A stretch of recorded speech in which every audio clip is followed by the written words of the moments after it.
What I'm going to talk about today is based on four psychological theories that we understand from experimental research that academics have done in laboratories. And there is still some academic debate about all of this, but I would argue that we now have enough information out there to actually help us understand what we should and shouldn't be doing. So the first psychological effect is called the familiarity backfire effect, which is by repeating falsehoods in order to correct them, debunks can make falsehoods more familiar and thus more likely to be accepted as true. Now, this does not mean that you must never talk about the rumor. And there is recent research that says it's okay if you juxtapose it with the truth right next to it.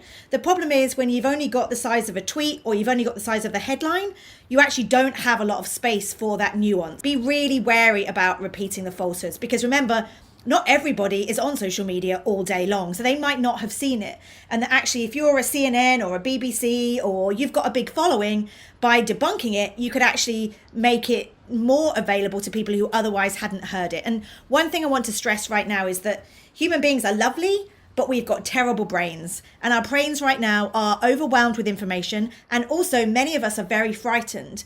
And in that context, our brains are even less likely to work effectively and we are less likely to be critical. So we just need to be even more careful about where we put rumors and how we discuss them. So taking this as one of the most important effects I want you to think about, best practice is avoid repeating a falsehood unnecessarily while correcting it. Where possible, warn readers before repeating falsehoods.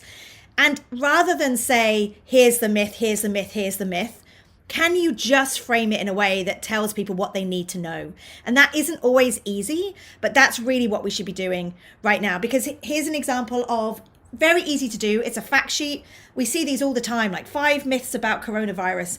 But when you list all the myths separately, our brains are really bad at making sense of facts versus myths in a situation like this. Here's Medical News Today doing exactly the same thing. And if I'm scrolling down a page and the highlighted text is the text that's wrong, that's just really difficult for our brains to make sense of. So number 3, children cannot catch COVID-19. Well, the text shows us that that's more nuanced. But actually, if that's all I see and my eyes are drawn to it, it can be a real challenge.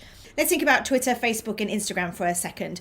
When people are scrolling and it comes to them, they might not even know that it's an issue that they need to be worried about yet. But all of a sudden they see it and they're more likely to be concerned, and you haven't necessarily got the space to do the full debunking. And it's not quite the same, but here's an example of a tweet which says coronavirus, oil collapse erased 5 trillion from US stocks. I'm immediately terrified, and there isn't really space there to give me more information. So just a reminder that what we put out in places where people are scrolling and stumbling, we need to be even more aware of. But when it comes to places like Google, Bing, or YouTube, which are obviously search engines, often people are going to specifically search for quality information about a rumor that they have heard.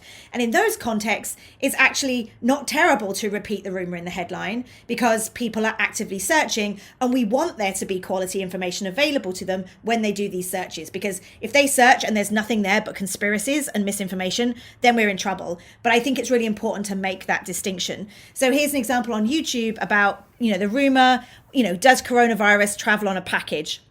And the second example down, KHOU, can you get the coronavirus from packages from China? They have specifically added that rumor to the headline, 4,000 views. This is from a month ago. But you can see what I'm trying to say here is that sometimes actually creating explainer content to help fill these information vacuums, in that context, it's, you might decide that it's actually worth adding the rumor into the headline because you're hoping you'll get people to click and then to watch your explainer or to read your full article. The second psychological theory is the overkill backfire effect. The easier information is to process, the more likely it is to be accepted. Less detail can be more effective. Where possible, try and make your content easy to process by keeping it simple, short, and easy to read. Use graphics to illustrate your points. And we've already seen some really powerful graphics when it comes to COVID. And so the most famous one, I think, is this flattening the curve, which showed that the reason that we all need to stay indoors is because if there is a very quick spike, it will put unnecessary pressure on hospitals and we won't be able to cope. And so this graphic, I think, did the most work to make people understand this, the reasons why we had to stay inside. And I think for many was an explanation of why diagrams matter. This is another one created by a journalist in the UK. took some information from the CDC and turned it into kind of a cute graphic. Like, this is much more likely to be shared by people on WhatsApp or in Facebook. Where possible, let's try and humanize this content. Let's try and make it less scary. Let's try and find ways to simplify all this information. This is a GIF that just appeared this morning. I saw it on my social media, which is a way of, again, trying to explain to people why social distancing matters. It's really, really simple. It's beautiful. Again, how can we do more of this rather than 800-word articles? And the WHO have actually partnered with Pinterest to create these pins. I'm really glad that there are kind of simpler ways of trying to explain this. But again, look, there's a lot of text on these pins. Wherever possible, yes, it's not that I'm saying no text, but how can we use visuals and diagrams to explain things to people right now who are scrolling and sharing very, very quickly? And we need to take complex ideas and make them more simple.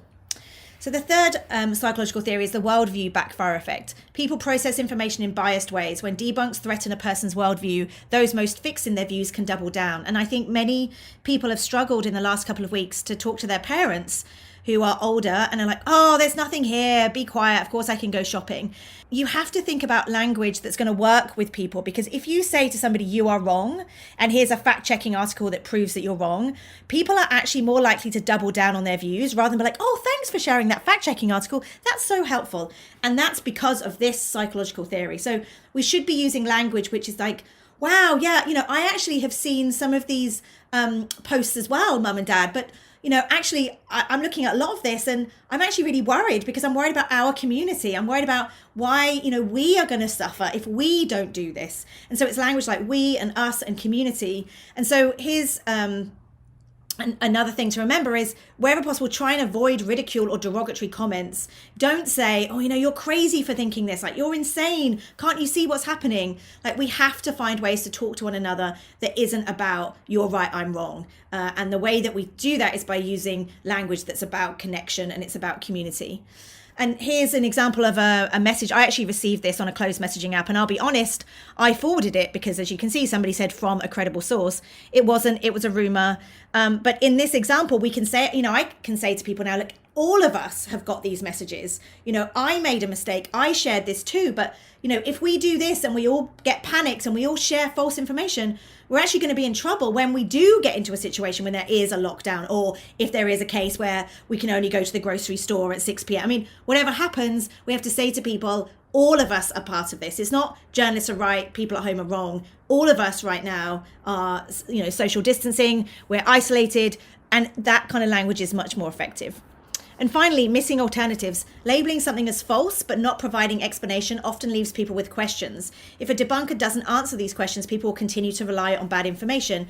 So if you think about our brains as filing cabinets, and you have a file in your brain that's actually a rumor because somebody's told you something and you've believed it.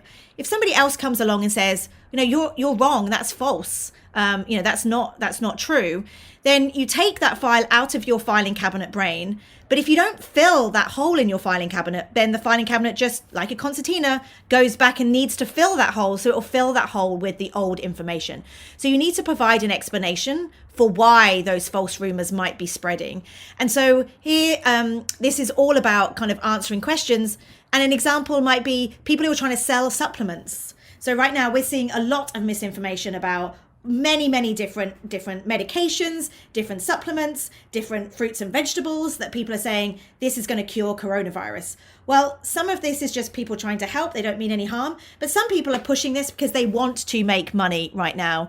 And so by explaining to somebody, well, actually, people are trying to sell this supplement, that's why they're telling you it's a cure, that gives people a reason to be like, oh, okay, I understand now. And I've got something to replace that hole in my brain because you provided me with that explanation.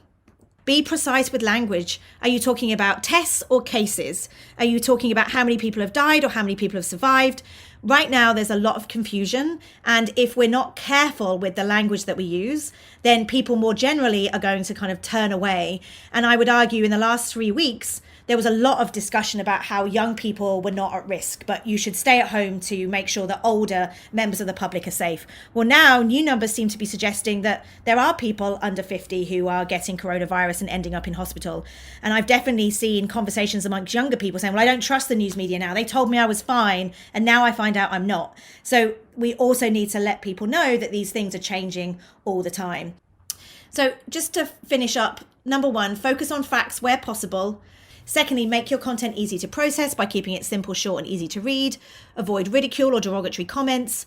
Answer any questions that a debunk might arise. And that's often about who is spreading this and why might they be spreading misinformation. But I'm just going to say this, it's not easy to write headlines that fill all of these best practices, but we're sharing them with you so that you can hopefully, where possible, make changes so that you can really focus on the facts.